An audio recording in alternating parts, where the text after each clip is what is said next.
Bom, gente, eu vou tentar aqui falar para vocês alguma coisa a respeito do aquecimento global. Na minha opinião, eu pensei que esse assunto era um assunto quase que morto, só tinha contra ele alguns republicanos lá dos Estados Unidos, mas a coisa não é bem assim. Lá na Inglaterra, cientistas ingleses estão fazendo conferências que esse negócio de aquecimento global é tudo mentira. Para eles pode até fazer sentido, porque na Inglaterra acho que nunca faz calor mesmo, então eles não podem acreditar que aquecimento global é alguma coisa que possa estar acontecendo. E também eu vi num vídeo no YouTube, que já tinha passado há muito tempo, uma entrevista do Jô Soares, em que um climatologista famoso da USP estava lá falando que esse negócio de aquecimento global, camada de ozônio sendo destruída e que a floresta amazônica afeta o clima do planeta, isso é tudo mentira. Bom, em primeiro lugar, vamos falar sobre que ele alegou que o CFC não ataca a camada de ozônio. Eu fico pensando, se o CFC não ataca a camada de ozônio, por que nenhum químico se manifestou quando essa falácia teria sido lançada para o mundo, não usar CFC? Nenhum químico quis ficar famoso e falou assim: olha, isso não existe, isso é mentira, esse negócio de CFC atacar a camada de ozônio, isso é balela, não aconteceu. Segundo lugar, a floresta amazônica, se ela for totalmente devastada, segundo ele, em 20 anos estará tudo renascendo e não tem problema nenhum, porque não é a floresta amazônica responsável pela chuva ali naquela região norte, nada daquilo. O responsável pela chuva seria os oceanos.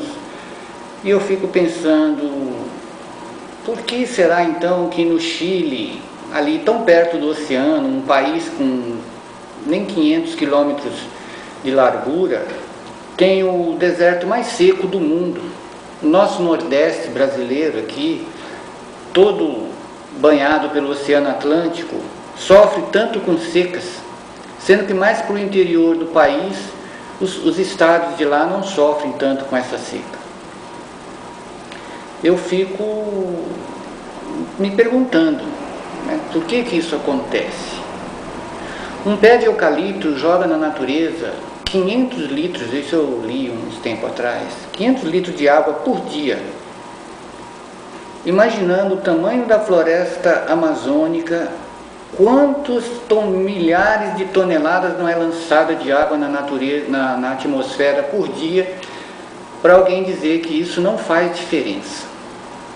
Eu tenho minhas dúvidas.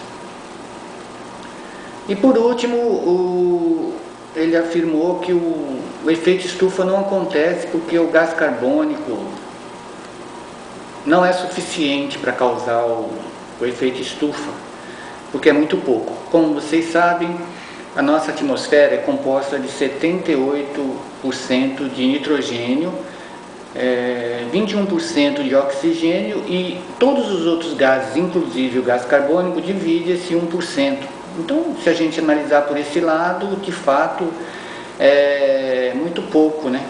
Se a gente pensar um pouquinho melhor, o nosso famoso ozônio também está dividindo esse 1% com todos os outros gases, e ele é essencial para a vida. E eu fico me perguntando, será realmente que precisamos de tanto gás carbônico assim para fazer um efeito estufa? Precisa mesmo ele ter uma porcentagem representativa em relação aos outros para causar o efeito estufa? Se nós entrarmos dentro de um saco plástico e ficarmos ao sol, nós vamos sentir um calor tremendo. Nós não precisamos fazer um cobertor de plástico, colocar 2 quilos de plástico em cima da gente para sentir o calor. Basta uma fina camada de plástico e a gente vai sentir o efeito estufa. E eu penso que o gás carbônico também estaria agindo assim, vai acumulando, fazendo uma fina camada em volta do planeta e pode causar sim o efeito estufa. Mas eu não sou cientista, eu não posso provar isso. Eu acho que é isso que os cientistas que dizem que defendem a causa do efeito estufa estão baseados. Eles não devem ser tão idiotas assim. O que me admira é a maneira como é falada. Todos os cientistas do mundo, todos não, né? A maioria dos cientistas do mundo estão dizendo que tem o efeito estufa. Aí chega o camarada lá, senta e fica rindo, como se todo mundo fosse idiota. Só ele sabe tudo. É de um sujeito assim, vamos dizer, pedante. Eu estou certo, o resto do mundo está errado. É uma coisa estranha da gente aceitar. Mas eu estou falando aqui, ele não está aqui, ele não pode se defender, ele não pode dizer nada do que eu estou falando está errado. Então seria uma covardia da minha parte só falar aqui o que eu penso. Então eu vou dar a ele o ganho de causa. Digamos que ele esteja aqui e me provou que de fato nada do que eu falei procede. A floresta amazônica não interfere no clima do planeta, não está acontecendo efeito estufa, a camada de ozônio não sofre com CFC, tudo bem. Então eu tenho uma pergunta a fazer: por que será que inventaram esse negócio de efeito estufa? Bom, tem umas coisas lá que eu pesquisei, vi, alguém diz que o mundo ocidental não quer o desenvolvimento da África, não sei o que isso teria a ver, mas eles dizem que o mundo ocidental não quer o desenvolvimento da África. Eu me perguntaria por que o mundo ocidental não quer o desenvolvimento da África. O que seria de ruim abrir os seus McDonald's, vender Volkswagen, vender a Ford, Chrysler, carros para os africanos? Será que o dinheiro dos africanos não é bom? Ou será que eles têm medo da África de repente começar a fabricar carros, computadores, competir, concorrer com a Microsoft, com a Apple? É outra coisa assim, é difícil de entrar na cabeça da gente. Então me vem de novo a pergunta: por que inventaram esse aquecimento global? E uma resposta que me vem à cabeça, eu penso assim, que acho que foi para conter a destruição que o homem estava fazendo na natureza. Quem tem um pouquinho mais de idade, assim como eu, deve ter vivido aí na década de 80, deve se lembrar, quem for de São Paulo, do Brasil mesmo, deve ter ouvido falar de Cubatão. Cubatão, em 1980, na década de 80, 1980 não, na década de 80, foi eleita a cidade mais poluída do mundo. Não tinha para ninguém. Cubatão foi eleita a cidade mais poluída do mundo. Isso não é um título que ninguém goste de ter, mas era verdade. Eu fui em Cubatão e eu vi o povo lá, o modo como as pessoas estavam agindo, parecia assim que Cubatão não tinha mais jeito. Pessoas jogavam um saco de lixo nos córregos que cortavam a cidade, os córregos tudo aberto, um cheiro horrível. No fim de semana a gente sentia aquela atmosfera pesada. Crianças nasciam sem cérebro. Eu sei que hoje crianças nascem sem cérebro, mas os médicos já atribuíam aqueles fatos que estavam ocorrendo à poluição de Cubatão.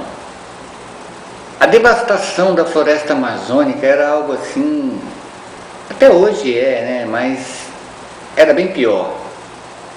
Pessoas faziam contas que a floresta amazônica estava sendo devastada na faixa de um campo de futebol por segundo, por minuto, não sei, mas acho que era por segundo, não lembro direito mais hoje.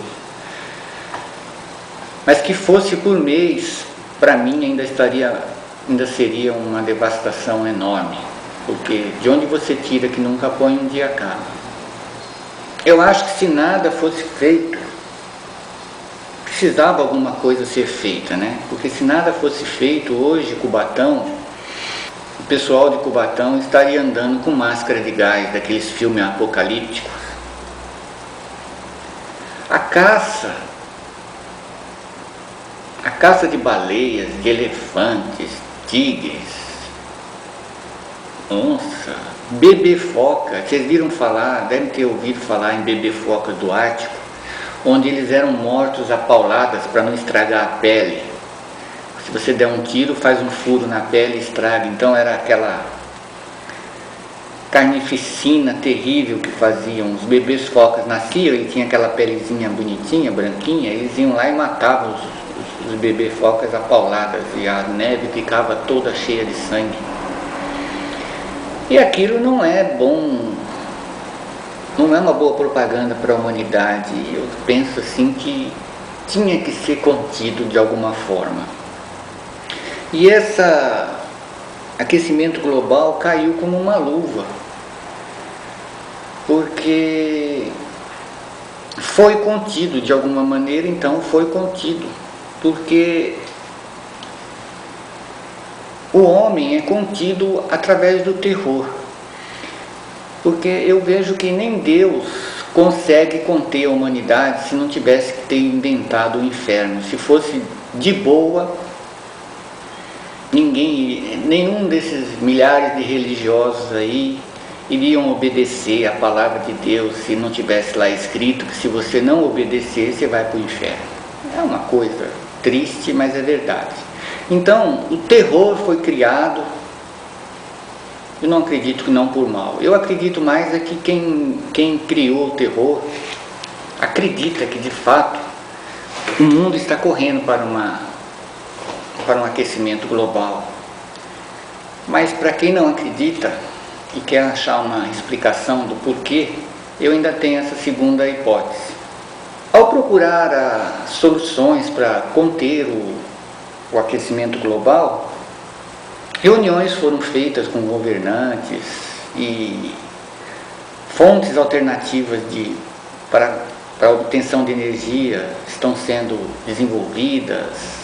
Hoje já se fala muito em energia solar, energia do ar, do vento, do mar até, né? Como obter essa energia, que é uma energia limpa, para não poluir o planeta. E aí, de repente, do nada, aparece alguém e fala que não existe nada disso, sendo que tem tanta gente que só está esperando, está com a motosserra pendurada atrás da porta, só esperando uma voz sair do nada e dizer: olha, efeito estufa não tem problema, você pode devastar as florestas que não tem problema, ninguém vai sofrer nada com isso. Para eles ligarem suas motosserras e saírem destruindo como uns loucos desvairados tudo que aparecer pela frente.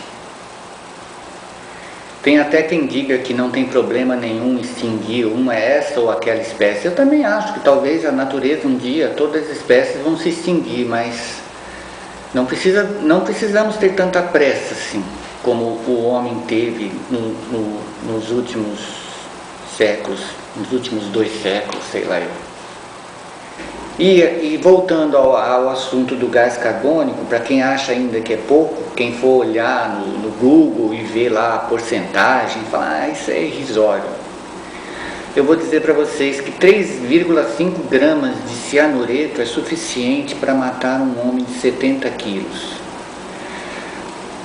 O que isso tem a ver? Tem a ver que eu não preciso de alterar tanto assim a natureza para que a gente venha a sentir esses efeitos. E talvez um aumento pequeno na porcentagem de gás carbônico seja o suficiente para vir a nos causar grandes danos, porque a Terra pode não sofrer nada. Esse negócio de salvar a Terra, vamos salvar a Terra, a gente não precisa se preocupar em salvar a Terra, porque ela não precisa ser salva de nós. Nós temos que nos salvar o nosso meio ambiente E para salvar esse nosso meio ambiente, nós temos que ter cuidado com o que nós estamos fazendo com ele e o que nós estamos jogando na atmosfera. Porque um aumento pequeno na quantidade, um aumento pequeno na porcentagem de gás carbônico, na verdade, representa alguns milhares de toneladas de gás carbônico que é jogado na atmosfera. E milhares de toneladas eu acredito que não é pouco em lugar nenhum. Para quem gostou, clique aqui em gostei. Para quem não gostou, diga porque não gostou. Diga que não gostou, porque não gostou. Eu agradeceria que pode ser que eu possa rever os meus conceitos.